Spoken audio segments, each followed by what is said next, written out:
we're really not there. We're just playing stupid games with our children's lives. Do you not understand that if it was your child, and that is the thing I seem to realize, it's like, unless it's your child, you don't really want to know. Unless it's your family, you don't really care. It takes for someone in your family to be lost before you actually really give a damn.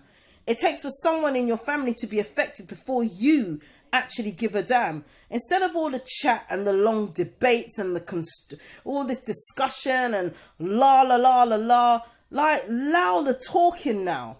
Allow it. The only thing that's going to change this is money. And that's a fact. Brains.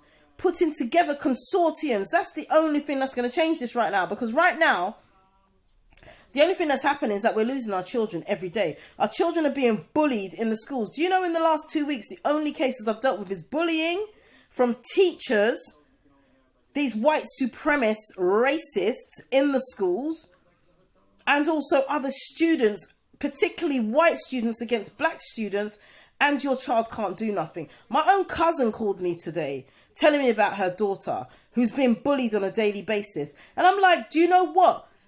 Fuck that. Get out of here with that. I tell you what you do. You tell your daughter, when she goes back to school, if anyone puts their hands on her, you lick it down one time, because no one ain't listening. If they're not listening, then they're going to see and they're going to learn today. Because how many times are you going to send your child back to an environment where they're being punched up, kicked up, and then you've got teachers telling them that they're black, they're ugly, their hair is a mess, this, that, and the other. Yes, with my messy hair. I don't business. How dare you tell me how I should wear my natural hair? How dare you dictate to me what I should do with my hair? How disgusting my skin color is. Who the hell are you who spends trillions of pounds trying to look like me with my big old lips, with my curly afro hair? Who the hell are you to tell me what I should look like? Why is it our sons in particular are being locked in isolation? Only place I know about isolation is a prison cell. The only place where you break down someone's spirit, their character, and everything about them is in prison. But yet we send our children into these environments on a daily basis where they're treated no less than an animal. Animals in the UK are treated better than black children. But yet we still insist and beg for these people to take our children back into school. We beg. I have given the names of black run and led schools tirelessly for parents to turn around and tell me, oh no, I don't think that they will do well there. Huh? But they have a nurturing environment. The children that have left there have done academically well. They've gone to do their GCSE. They're now doing A-levels. Some of them have gone to university. They're doing all of these things. What is it that doesn't suit your child who's just been kicked out of school for doing something that she shouldn't have been kicked out of school for, or he shouldn't have been kicked out of school for? But yet you don't see an environment that is conducive to their mental well-being, their emotional well-being, their academic well-being as a positive thing. You're still begging Massa to take your child. Can you please explain this to me, black people who've got something to say about everything? Can you still please try and explain to me why it is that we are insisting that these people take our children? Can you please insist and tell me why it is, yes, we pay taxes, but do you know what? The education system is not working for us. Academically, our children are fine. Academically, our children are exceeding. But spiritually, mentally, and emotionally, they are being destroyed on a daily basis. We're going to have another generation of children going through the mental health system. We're going to have another generation of children filling up the prison system, the private prison system, who also have mental health conditions that are not being diagnosed at the right time because no one actually gives a shit and you don't know what to do. So what is it going to take? Tell me what it's going to actually take for us to do something different. Because right now, when I'm hearing people coming back and reporting to me that their child was almost killed just today, I know the children. When their child has been killed, when their child is suffering from mental health and no one's actually listening, when a child has autism and no one's actually listening and they're being beaten up, they're being pinched, their hair's being cut out, their face is being bitten. Excuse me, where's the uproar? Make a policeman mess with one of our sons. We all got something to say. The police are designed to do a job. Their job, you will never get one of them locked up. You need to understand that much. So can you please explain to me what it is and when it is we're going to start taking responsibility for what we've got to do for ourselves and for our children? Because when you start sending those memos, when you start having those meetings, please invite me. Any other talking shop, I don't want to fucking know. I'm not interested, because at the end of the day, it's another talking shop with egos and dick measuring competitions. I'm not interested. What I want to know is who's actually doing the action out here, who's actually really, really making a difference out here, who's actually doing some shit that makes a change in these children, even if it's one child that you're saving.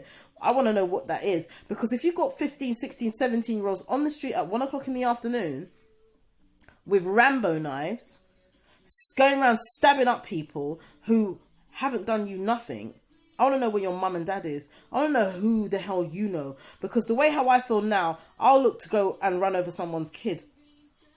It's actually got that deep where I will run your child over. Yes, I said it on social media. I've said it publicly. No, it's not the right thing today. I know I'm a responsible adult. Yes, I do represent the black child agenda. But do you know what? Right now, the only thing I'm seeing is the black child dying. And it's only when a white child is being killed that anyone has got something to say. Yes, white parents, I am saying what I've got to say. I said what I said. It's only when it's one of your children that you want to get involved in when these knife attacks are going on. Because before that, I didn't hear none of your voices. You lot weren't concerned about the black child being killed. But now one of your children have been killed. All of a sudden, there needs to be an outcry and a campaign. And I'm not being racist. I'm not being discriminatory. I'm talking the facts.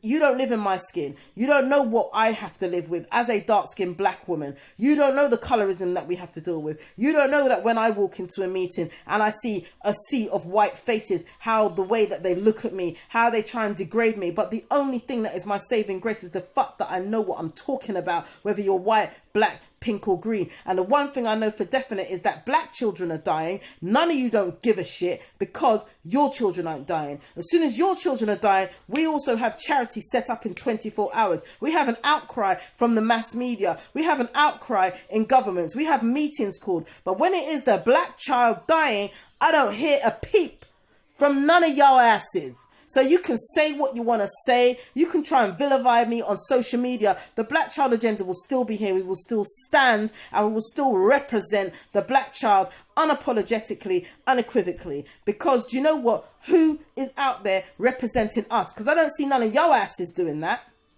I don't hear from you when a black child dies. I don't hear from you when anybody dies. But when it's one of y'all's, I get it. And it's your country. So of course. But the fact of the matter is, to my own people, my people, we need to do something different. What I saw with those young girls, I don't like and I don't appreciate. However, it's happening. That means that we're failing as a community. We are failing as a community, as a collective, whether you are white, black, pink, green or yellow. We are failing as a community and we need to step up our game a bit more. We need to make sure our demands and commands are heard, because if they're not heard or met, then we take our children out of their blood clot education system at least for a week. You take that week off work because the whole system will shut down and it will crumble. Have some sort of something about you. Have something about you where you're willing to stand firm for what you believe. The one most prized possession that you have is your child. And if you're not willing to stand for your own child, then what the fuck are you actually doing? What are you doing? Because right now, earning a salary does not mean out having to bury your son. It doesn't. So what are you really doing? I got to go to work. What? Give up work for a week. Say you're not coming in, you're sick, whatever it takes. Make them see you on the news, refusing to take your child to school. See how this shit changes. We got to do something. And if it takes that drastic measure where we pull our children out of their schools that are destroying our children emotionally, psychologically, in every single way possible. How can they lock your son in isolation?